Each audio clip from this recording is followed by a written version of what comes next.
2021 Ski-Doo Expedition Sport 600 EFI. How fast will it go?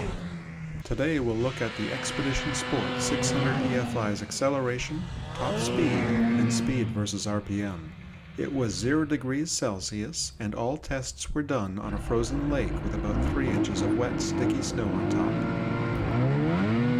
Let's start by putting RPM front and center on the gauge cluster. The clutch on this sled engages as soon as you start feathering the throttle. Once engaged, the RPMs shoot up above 7,000 RPM as you reach only 30 kilometers per hour. After that, it's all clutch work. RPMs dip and recover as the clutch speeds the sled into the triple digits. Switching the gauge cluster to highlight speed, we can test the acceleration of the sled. It takes 7/10 of a second for the clutch to engage and get the machine moving. After that, the sled reaches 55 kilometers per hour only 1/2 of a second after moving.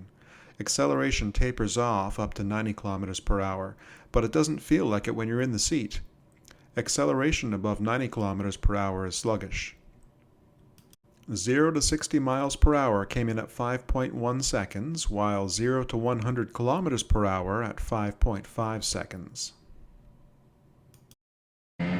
With the speedometer set to record peak speed in the bottom right corner, I came around an island and opened her up for a few seconds.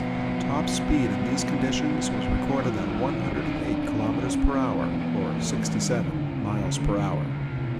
Keeping in mind that 0 degrees Celsius weather is warm to be operating a snowmobile, and that internal combustion engines generate more power at lower temperatures, we will be repeating these tests in more favorable conditions.